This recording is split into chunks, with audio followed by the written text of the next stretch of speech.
كان من قوم موسى فبغى عليهم وآتيناه من الكنوز ما إن مفاتحه لتنوء بالعصبة أولي القوة إذ قال له قومه لا تفرح إن الله لا يحب الفرحين وابتغ فيما آتاك الله الدار الآخرة ولا تنس نصيبك من الدنيا وأحسن كما أحسن الله إليك ولا تبغ الفساد في الأرض إن الله لا يحب المفسدين قال إنما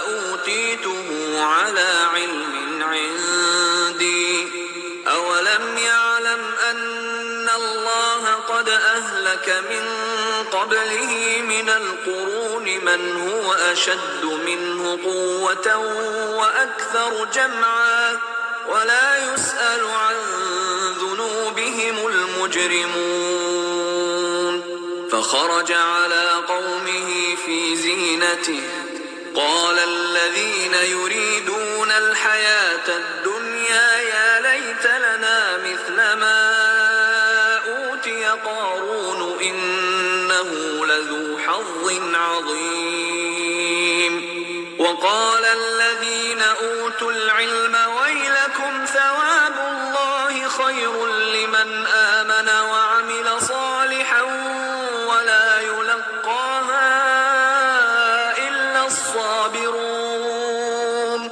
فخسفنا به وبداره الأرض فما كان له من فئة ينصرونه من دون الله وما كان من المنتصرين وأصبح الذين تمنوا مكانه بالأمس يقولون ويكأن الله يبسط الرزق لمن يشاء من عباده ويقدر لولا أمن الله علينا لخسف بنا ويكأنه لا يفلح الكافرون تلك الدار الآخرة نجعلها للذين لا يريدون علوا في الأرض ولا فسادا والعاقبة للمتقين. En vérité, Coré, Karun, était du peuple de Moïse, mais il était empli de violence envers eux. Nous lui avions donné des trésors dont les clés pesaient lourd à toute une bande de gens forts. Son peuple lui dit, « Ne te réjouis point, car Allah n'aime pas les arrogants. Et recherche à travers ce qu'Allah t'a donné la demeure dernière. Et n'oublie pas ta part en cette vie. Et sois bienfaisant comme Allah a été bienfaisant envers toi. Et ne recherche pas la corruption sur terre, car Allah n'aime point les corrupteurs. » Il dit, « C'est par une science que je possède que ceci m'est venu. Ne savait-il pas qu'avant lui, Allah avait fait périr des générations supérieures à lui en force et plus riches en biens, et les criminels ne seront pas interrogés sur leurs péchés? Il sortit à son peuple dans tout son apparat. Ceux qui aimaient la vie présente dirent, si seulement nous avions comme ce qui a été donné à Corée, il a été doté, certes, d'une immense fortune, tandis que ceux auxquels le savoir a été donné dirent, malheur à vous, la récompense d'Allah est meilleure pour celui qui croit et fait le bien, mais elle ne sera reçue que par ceux qui endurent.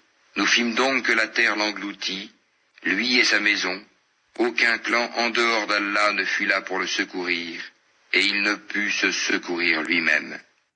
Et ceux qui, la veille, souhaitaient d'être à sa place, se mirent à dire, « Ah, il est vrai qu'Allah augmente la part de qui il veut parmi ses serviteurs ou la restreint. Si Allah ne nous avait pas favorisés, il nous aurait certainement fait engloutir. Ah, il est vrai que ceux qui ne croient pas ne réussissent pas. Cette demeure dernière, nous la réservons à ceux qui ne recherchent ni à s'élever sur terre, ni à y semer la corruption. Cependant, l'heureuse fin appartient aux pieux. Assalamu alaikum wa rahmatullahi wa barakatuh. Que la paix soit sur vous ainsi que la miséricorde et la bénédiction. Nous nous retrouvons pour le 10e épisode de notre série sur la méditation autour du Coran. Aujourd'hui, nous allons nous arrêter sur un récit et sur un personnage qui est cité à la fin de la sourate Al-Qasas, le récit, la sourate qui est le numéro 28, qui est classé 28 dans le Coran, qui parle de Qarun, Corée, qui était du peuple de Moussa alayhi salam, de Moïse. Nous sommes encore aujourd'hui pour cet épisode à l'époque de Sina Moussa alayhi salam. Et Allah subhanahu wa ta'ala nous dit, en parlant de ce personnage, qu'il était empli de violence envers eux et qu'il avait eu un tel trésor que pour juste porter les clés de ce trésor, qui pesait lourd, il fallait toute une bande de gens forts. Et son peuple lui dit: ne te réjouis point, car Allah n'aime pas les arrogants. Et recherche à travers ce qu'Allah t'a donné la demeure dernière, et n'oublie pas ta part dans cette vie, et sois bienfaisant comme Allah a été bienfaisant envers toi. Et ne recherche pas la corruption sur terre, car Allah n'aime point les corrupteurs. Donc on voit que dans ces deux versets, déjà, ça parle d'arrogance et de corruption. Car Allah subhanahu wa ta'ala n'aime pas l'arrogance et n'aime pas la corruption. Il dit: c'est par une science que je possède que ceci m'est venu. Ne savait-il pas qu'avant lui, Allah avait fait périr des générations supérieures à lui, en force et en richesse, et les criminels ne seront point interrogés sur leurs péchés. Il est sorti à son peuple dans tout son apparat. Et ceux qui hubbud dunya, qui aimaient la dunya, on dit: si seulement nous avions ce qui a été donné à Corée, il était doté certes d'une immense fortune. Donc en effet, on le voit très bien, surtout dans notre époque numérique, où tout se voit, où quelqu'un qui a de la notoriété aux États-Unis peut être jalousé par des gens en Australie, un milliardaire russe peut être envié par un Kenyan, un Japonais qui a de la notoriété, de l'influence, peut être illusionné par un Brésilien, ainsi de suite. Dans les quatre coins du monde, les gens peuvent envier, s'illusionner les uns les autres, à travers la richesse, la notoriété et les biens éphémères de ce bas monde. Et donc ceux qui aimaient la dunya, Allah Ta'ala nous précise, et c'est très intéressant par rapport à notre époque, c'est que parmi les mots MAUX et les causes de notre situation, et le fait qu'on sera dominé par nos ennemis, Rasulullah sallallahu alayhi wa sallam parle de hubb dunya, de la détestation de la mort et de l'amour mondain, l'amour de ce bas monde. Hubb dunya.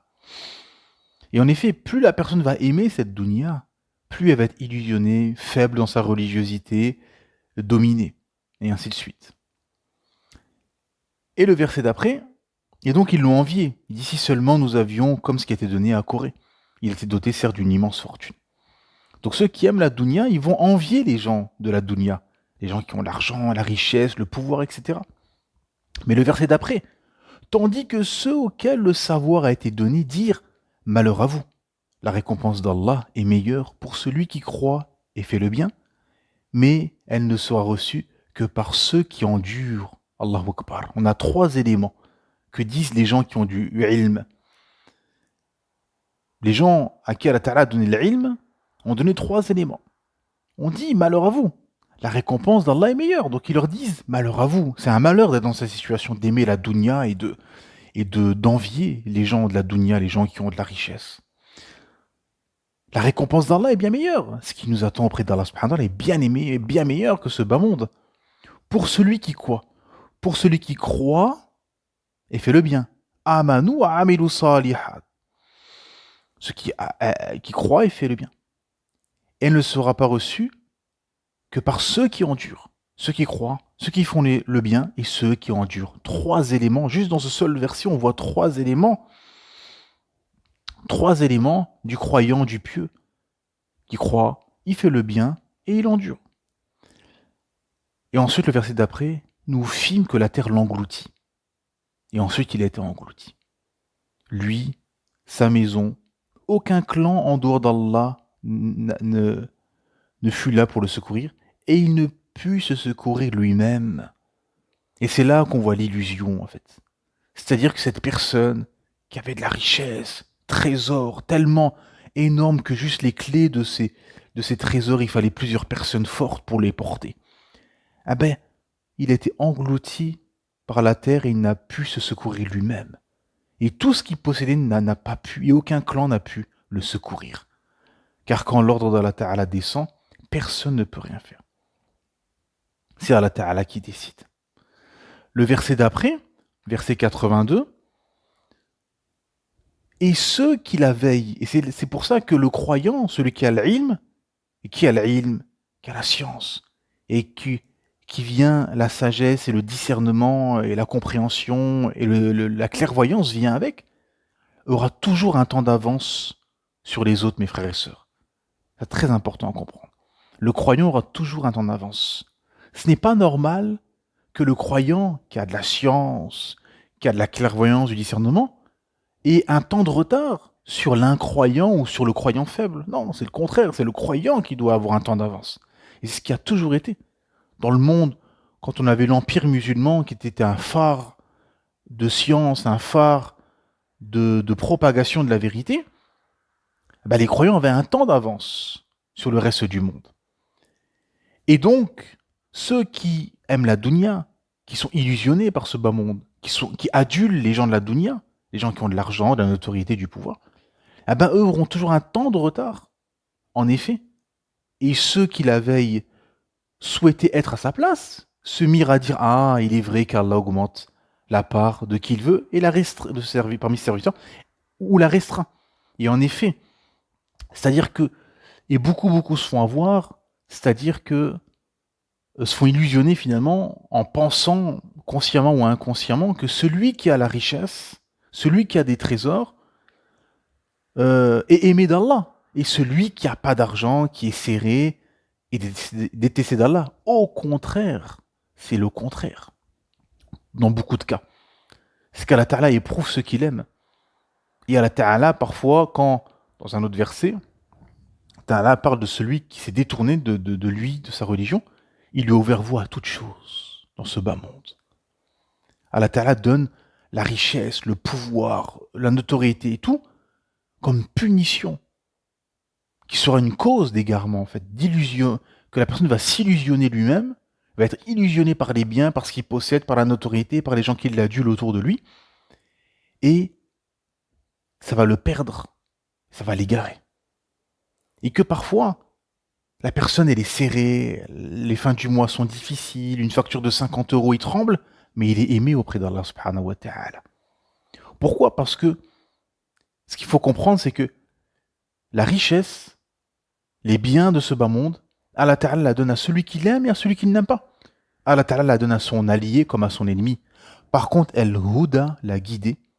L'islam, cette religion lumineuse, ce trésor qu'est l'islam, Allah Ta'ala ne la donne qu'à celui qu'il aime.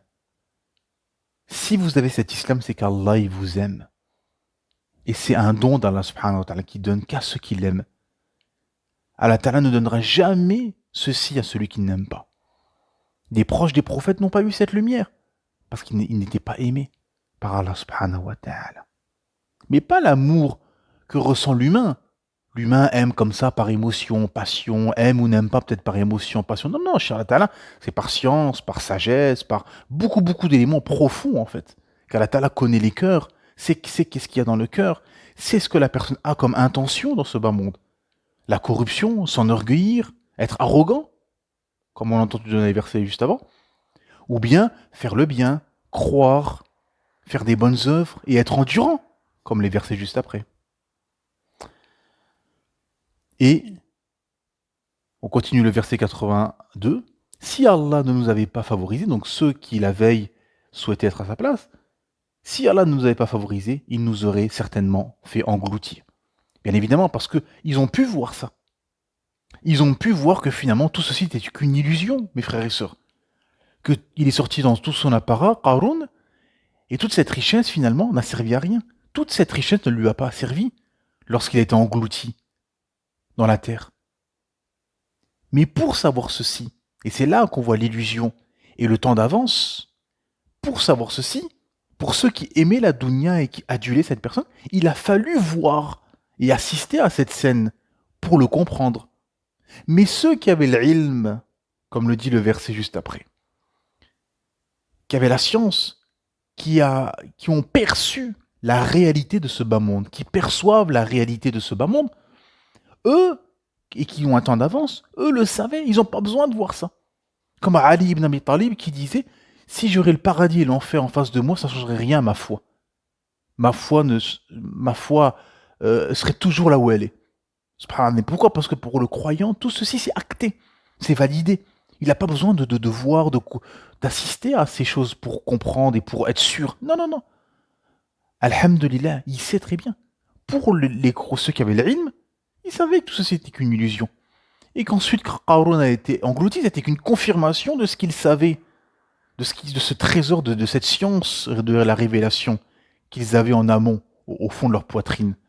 Et ce discernement, cette compréhension mondaine. Mais pour ceux qui aimaient la dunya, c'est pour ça que plus la personne va aimer la dunya, plus elle ne comprendra pas. Elle sera illusionnée, elle sera aveuglée. Elle aura un temps de retard sur les événements et sur tout ce qui se passe autour d'elle. Et donc, en effet, ils ont été favorisés parce qu'ils ont pu assister à ça et pu se repentir.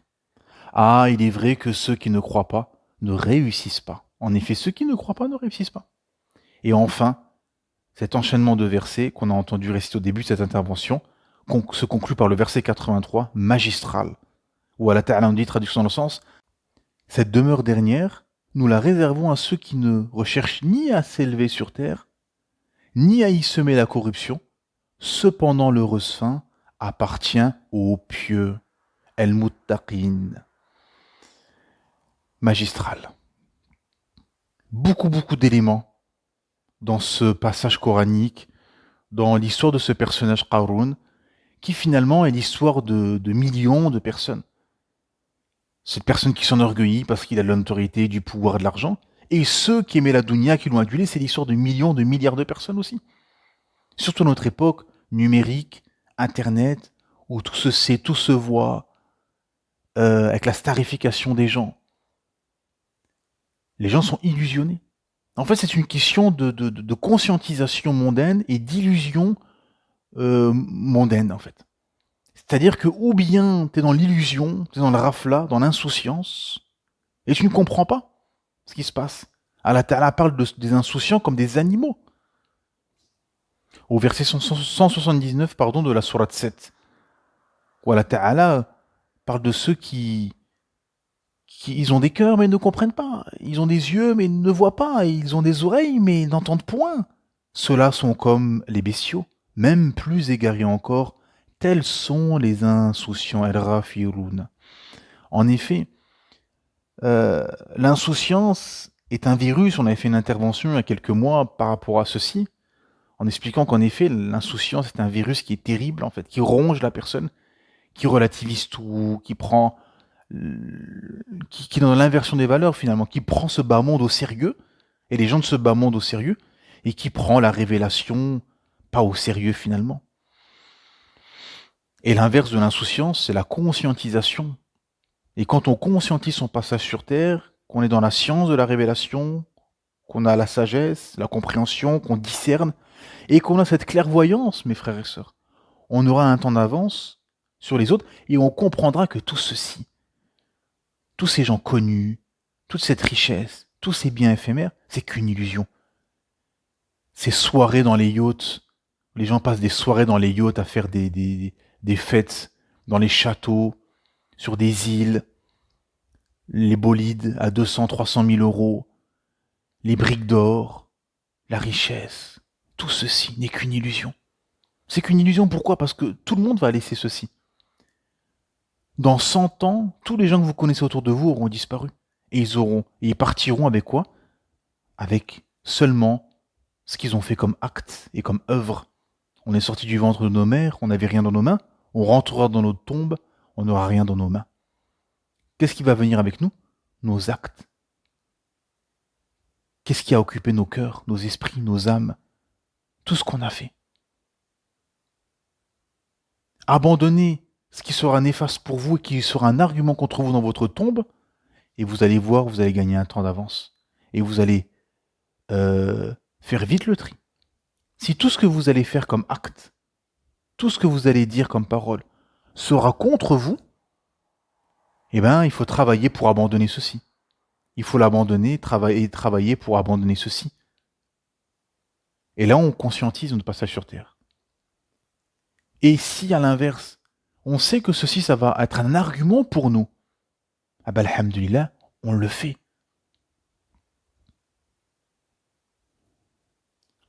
Vous êtes sur le point de parler sur quelqu'un, dans le dos de quelqu'un. Vous savez que le namima, que la médisance, c'est quelque chose de grave. C'est manger la chair de son frère ou de sa sœur. Qui sera un argument contre vous. Et qui sera même une cause de perte des montagnes de hasanat, comme dit le hadith. Vous le faites pas. Vous craignez Allah. Vous dites non, moi je ne vais pas perdre des montagnes de hasanat le jour des comptes. Vous abandonnez ceci. Vous savez que, et ça jouera contre vous. Vous savez que en allant le soir à la mosquée Tarawih, en ramenant une bouteille de jus ou une assiette avec des biscuits, des gâteaux, des choses, ce sera un argument pour vous le jour des comptes. Quand vous sortez de la mosquée, vous avez une femme avec des enfants bas âge qui demande fils sabilillah, vous donnez de l'argent. Eh ben, ce sera un argument pour vous. Alhamdulillah. Donc ça, c'est de la conscientisation. On conscientise, on se dit, ce que je fais là, ce sera un argument pour moi. J'ai croisé une personne, je lui ai parlé de l'islam, je lui ai transmis le message de l'islam. Ce sera un argument pour moi, jour des comptes. Ainsi de suite. Et c'est comme ça qu'on fait le tri entre l'insouciance et la conscientisation. Et on s'éloigne de tout ça, de la lumière satanique. Parce que tout ceci, les stars, les influenceurs, les gens connus, etc., c'est que de la lumière, mais satanique, de l'illusion. Les influenceurs qui sont à Dubaï, les chanteurs, les acteurs, etc., c'est une illusion tout ceci.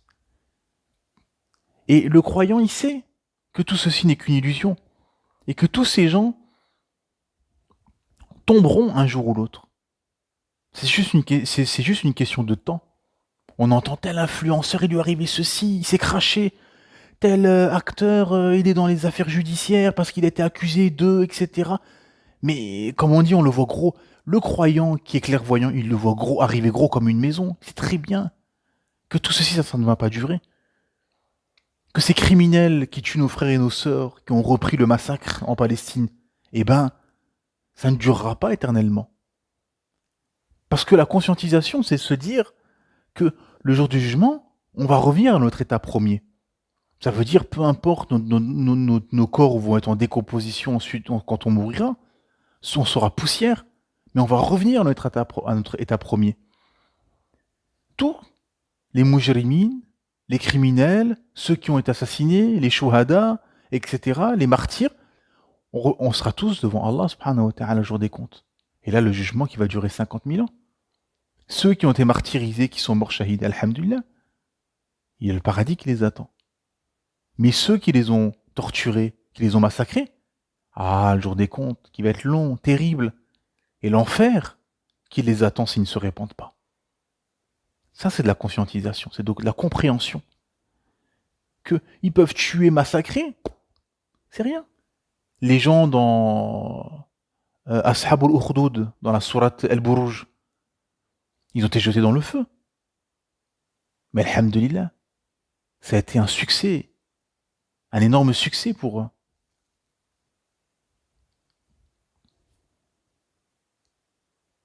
Parce que le croyant, comment dire, il sait très bien que tout ceci, ces actions en fait seront éternisées en fait dans une jouissance paradisiaque. Voilà. Tout ceci sera éternisé. Toutes ces actions seront des arguments pour t'obtiennent, via la miséricorde d'Allah subhanahu wa ta'ala, le paradis éternel. Et tous ces biens, qui sont des moyens, pour le croyant, tous ces biens sont des moyens. pour obtenir, pour cheminer vers son Créateur Allah Ta'ala. Et pas une finalité comme a vendu le système matérialiste contemporain. Eh ben, il conscientise ceci, il comprend ceci. Comme cette scène on a vu à l'époque du messager d'Allah sallallahu alayhi wa sallam, quand Aïcha l'avait donné tout un agneau sauf l'épaule, parce que Rasulullah sallallahu alayhi wa sallam, il aimait l'épaule. Et Rasulullah sallam, il dit, qu'est-ce qui nous reste? Et elle dit, l'épaule. On a tout donné sauf l'épaule. Et Rasulullah sallallahu alayhi wa sallam, il lui change la perception de la réalité. Il lui dit, non, on a tout gagné sauf l'épaule. Extraordinaire. Bah oui, parce que tout le corps qui a été donné en aumône sera quelque chose qui va nous permettre de nous éterniser dans le paradis, qui sera une cause, via la miséricorde d'Allah Ta'ala, pour obtenir cette jouissance éternelle. Et l'épaule, on va la manger et ça va partir. Tout ce qu'on mange, en fait, mes frères et sœurs, tout ce qu'on mange, ça va partir. Tout ce que vous allez donner aux pauvres, ça va rester dans votre compte. Ce sera des arguments pour vous le jour des comptes. Mais tout ce que vous allez manger, ça va partir. C'est pour ça, on le voit dans le verset, que ceux qui ont reçu al-ilm, la science, on dit la récompense d'Allah est bien meilleure. Pour celui qui croit, fait le bien et endurant. En effet, mes frères et sœurs, c'est la réalité. Ça, c'est la réalité. Parce que tout ce que tu vas faire comme bonne œuvre, comme soumission, comme adoration, comme éloignement d'interdit, comme aumône, c'est la réalité de ton éternité dans l'au-delà. Par contre, tout ce matériel, toute cette richesse, tous ces gens connus, riches, adulés, c'est qu'une illusion. Qui seront engloutis, finalement. Comme Qarun a été englouti. Parce que les gens qui sont corrompus, orgueilleux, arrogants, etc., qui ne reconnaissent pas les bienfaits d'Allah Ta'ala, et qui cherchent à s'élever sur terre, ne réussissent pas, mes frères et sœurs. Abadan. Et on le voit dans notre époque, les gens adultes, des influenceurs, des stars, etc. Parce que Hubbu Dunya, ils aiment cette dunya. Et donc, ils se font avoir. Et le croyant qui discerne, il les voit tous courir comme ça derrière des influenceurs, des gens connus, des stars. Mais tu dis, c'est des zombies, quoi. On se croirait dans un monde où il n'y a que des zombies qui sont complètement pris et ils ne réfléchissent plus. Ils sont comme des animaux, en fait. Et tu dis, mais c'est moi qui suis fou. Non, non, non. Tu discernes. T'as la compréhension, t'es clairvoyant. C'est pour ça. Alors que tous ces gens aiment tellement ça, cette dunya, qu'ils sont arrivés à un niveau de réflexion et de compréhension au niveau des animaux. C'est-à-dire qu'ils ne comprennent rien. Ils suivent comme des bœufs qui vont à l'abattoir, en fait. En suivant ces lumières sataniques qui finalement vont s'éteindre et les éteindre. Mais ceux qui discernent, ceux qui sont versés dans la ilm, dans la science, comprennent tout ceci. Ils perçoivent cette réalité mondaine, cette illusion mondaine. Que tout ceci n'est qu'une illusion, finalement. Qu'une illusion, mes frères et sœurs. Les yachts, les bolides de luxe, les châteaux. Combien de châteaux ont été abandonnés? Combien de gens meurent? Tous les jours, des gens meurent et laissent des fortunes, des milliards. Laissent des palais, laissent 10 voitures, 2 hélicoptères, un jet privé, 3 yachts, etc. Laissent des richesses. C'est qu'une illusion, tout ceci.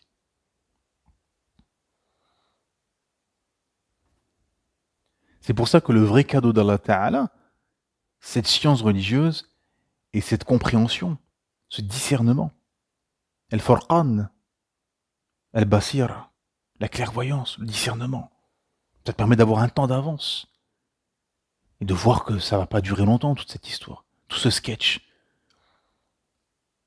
tous ces gens connus, etc. Ça n'a pas duré longtemps. Et la plupart sont des gens malheureux. Les gens, tel influenceur, il prend de la coke, telle personne, il a voulu se suicider, comment ça se fait, etc. Oui, parce que ce sont des gens qui sont malheureux. Ce sont des gens qui vivent dans le mensonge, dans l'illusion. Parce que le vrai bonheur, c'est la soumission à la Ta'ala. La saveur de la foi. La saveur de la foi est un trésor immense qu'Allah Ta'ala donne pas à n'importe qui. La richesse, le bas monde, Allah Ta'ala donne à tout le monde. À ses ennemis, à ses alliés, à celui qui l'aime, à celui qui n'aime pas. Par contre, Al-Huda l'a guidé. L'islam, Allah Ta'ala la donne qu'à ceux qui l'aiment. Mes frères et sœurs, qu'à ceux qui l'aiment. C'est un trésor inestimable. C'est le bienfait. Vous êtes en plein jeûne du Ramadan. Vous vous abstenez de manger. Vous vous retrouvez le soir, en famille, ou pas, mais vous vous retrouvez en tout cas avec votre Créateur à manger. Vous faites votre prière du Maghreb. Ensuite, vous allez faire l'Aïcha à la mosquée, des prières nocturnes, Tarawih. Vous méditez sur la parole d'Allah Ta'ala. Vous entendez le Coran réciter. Vous êtes dans un bienfait. Votre âme, elle se nourrit de spiritualité à ce moment-là. Et vous oubliez le mondain. Et vous les voyez comme des... Quand vous voyez les gens riches, ensuite, vous les voyez comme des pauvres personnes, finalement, faibles. Et Allah Ta'ala vous donne cette compréhension profonde. Que tous ces gens connus, riches, etc., en fait, sont des gens qui sont dans un malheur. Et vous les voyez, vous vous dites, qu'est-ce que je... Alhamdulillah que je ne suis pas à la place de cette personne. Quel malheur. Mais à l'inverse, celui qui n'a pas connu la saveur de la foi, qui aime ce bas monde, il ne comprendra pas ceci. Il va jalouser les gens riches, il veut être à leur place, etc. Comme les gens qui ont adulé Qarun. Les gens qui ont pas de science, pas de compréhension, pas de discernement, qui aiment cette dunya. Et se font aveugler, illusionner. Alors que, alhamdulillah, le croyant qui a de la science, qui discerne, qui comprend la réalité mondaine, alhamdulillah, il perçoit tout ceci, il discerne tout ceci, il sait que tout ceci, c'est du vent. C'est du vent, mes frères et sœurs. Tout ceci sera englouti, comme Qarun. Qu'est-ce qui va rester finalement? C'est qu'est-ce qu'on a fait? Qu'est-ce qu'on a laissé derrière nous? Est-ce qu'on a fait le bien? Est-ce qu'on a transmis cette vérité? Est-ce qu'on a propagé le message à l'humanité? Est-ce qu'on a fait le bien? Est-ce qu'on a été une personne qui, comme dit le hadith, que les gens autour de nous ne craignent ni notre langue ni notre main? Est-ce que les gens, quand ils nous croisent, sont contents? C'est une personne bien. Même s'ils vous aiment pas parce que vous êtes musulman, pratiquant, même si vous êtes trop assidu pour vos proches, même si les gens autour de vous ne vous aiment pas pour ça, au fond, ici, c'est une personne bien. C'est une personne bien, c'est une personne on peut lui faire confiance, c'est une personne, je risque pas sa main ou sa langue. Sa main ou sa langue ne sera pas néfaste pour moi. Ou bien est-ce que vous étiez parmi les corrupteurs, vous étiez arrogant, vous avez tout fait pour rechercher ce bas monde et être adulé. Et c'est ce qu'ont très bien compris à Sahaba, radiyallahu anhum. Ils ont très bien compris ceci.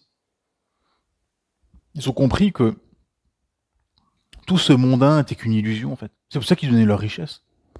Des compagnons, ils prenaient toute leur richesse, ils donnaient fisabilillah. Parce qu'ils avaient compris. Ils avaient perçu la réalité de ce bas monde, en fait. Ils ont compris que ceci, c'est rien. C'est rien. C'est des moyens. Voilà. Ce que tu as, c'est des moyens pour te rapprocher d'Allah, pour... ainsi de suite. Mais pas une finalité. Pas un moyen de s'enorgueillir, de s'ériger comme ça sur un piédestal pour être adulé, comme a été Qarun. Non.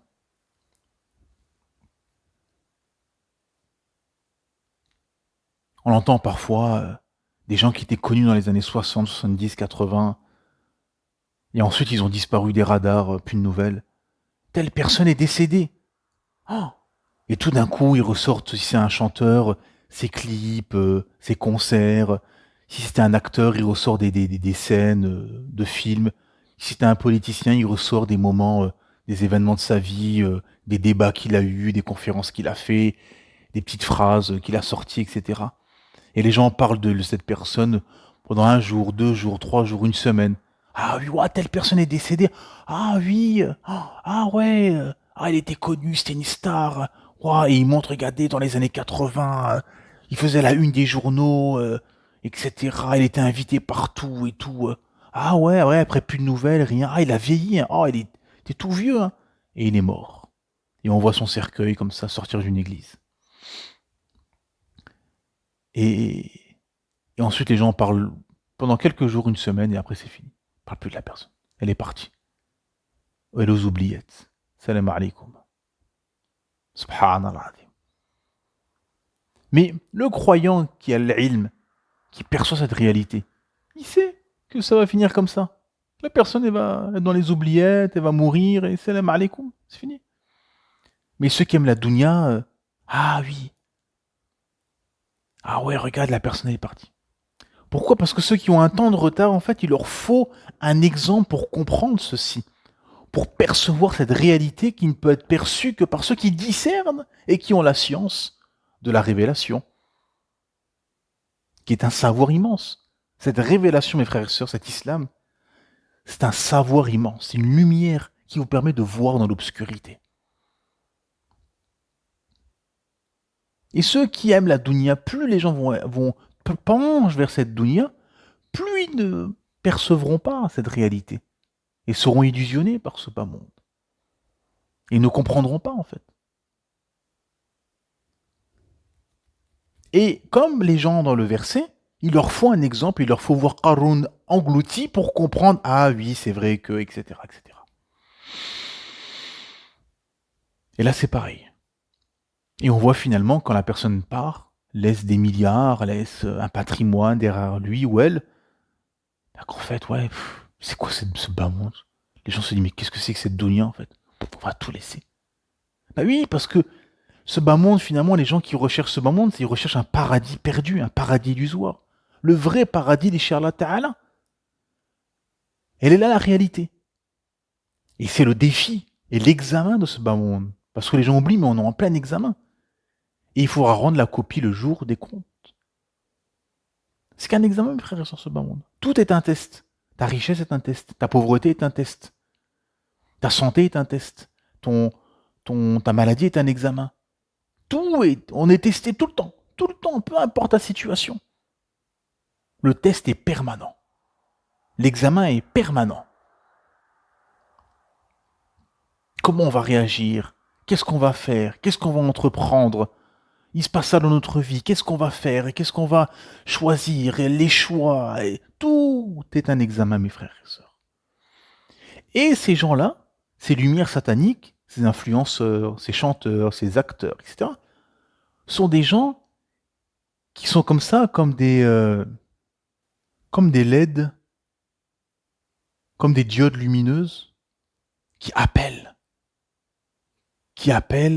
les gens malades du cœur, les gens qui cherchent la dunya, qui appellent pour égarer, pour occuper de notre mission, mes frères et sœurs, d'adorer Allah Ta'ala sans rien lui associer, de cheminer, de se détacher de ce bas monde et de cheminer, d'être dans un état de transcendance vers notre Créateur Allah Azza wa Jal.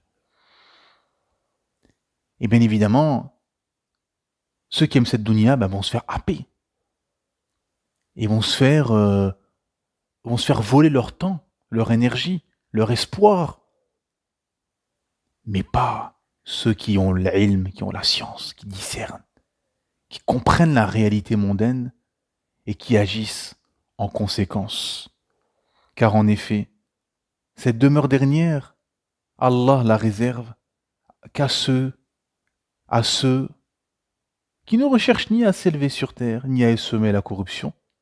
Cependant, l'heureuse fin appartient aux pieux. Assalamu alaikum wa rahmatullahi wa barakatuh. Que la paix soit sur vous, ainsi que la miséricorde et la bénédiction.